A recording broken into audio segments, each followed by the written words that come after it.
जय श्री कृष्ण। श्री जी का मथुरा गमन भाग 5 और 6। फाल्गुन मास आया, क्रीड़ा के दिन आए। निकुंज नायक ने सभी के साथ मन मुक्त होकर होरी खेल का आनंद लिया। किसी बहूजी ने श्रीनाथ जी को चुआ की चोली पहनाकर सर्व सम्मोहक श्रृंगार धारण कराया, तो किसी बेटी जी ने बांसुरी के साथ और किसी बालक ने छड़ी के साथ उनके साथ क्रीड़ा करने का प्रयास किया। फगुआ का आस्वादन करते करते श्रीनाथ जी ने अपनी कमर से बंधी पोटलियों से भांति भांति के रंग उड़ाए। आमने सामने पिचकारियां चली। रंग से भरे कुमकुमों की मार से बचने के लिए एक बहूजी ने चादर ओढ़ ली। तत्काल श्रीनाथ जी उस बहूजी के पास पधारे और अपने श्री हस्तों से वह चादर खींचकर उसे पुनः उठाते हुए कहा, ये चादर ऐसे नाए ऐसे ओढ़नी चाहिए, तासो सुंदर हु दिसे और मर्यादा हु रहे। चादर ओढ़ने का यह प्रकार सभी को अत्यंत प्रिय लगा।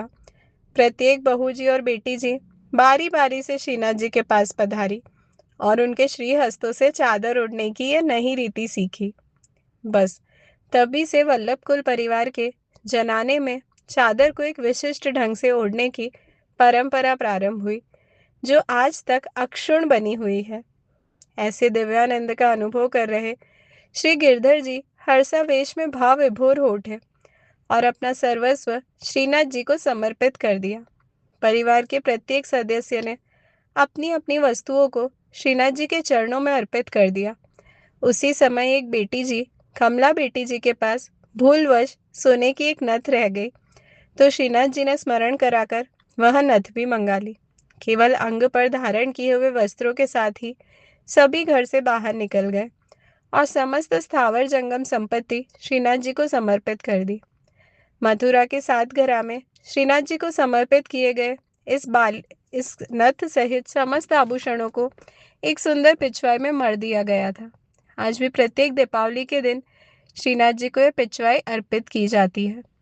यदि अत्यंत समीप से और सूक्ष्मता पूर्वक दर्शन करने का सौभाग्य प्राप्त हो, तो श्रीनाथ जी द्वारा स्वयं कमला बेटी जी से मांगी गई इस छोटी सी नथ के भी स्पष्ट दर्शन होते हैं।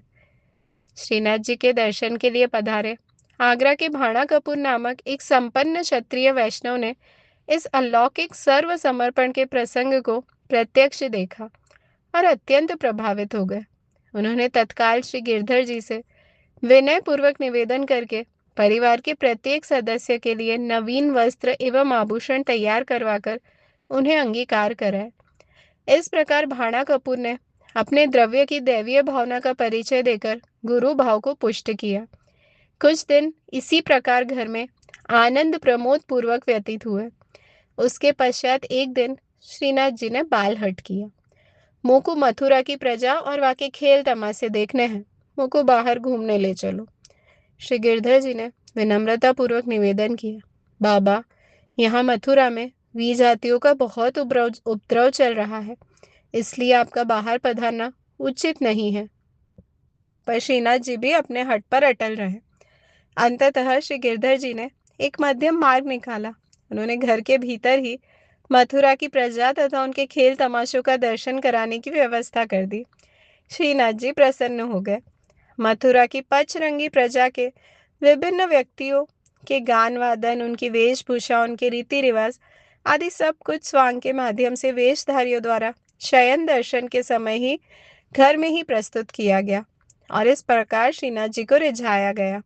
श्री गिरधर जी के इस सौभाग्यपूर्ण सुख के दर्शन के लिए ब्रह्मा, महादेव, इंद्र तथा अनेक साधु पुरुष भी नित्य वहां पधारते थे।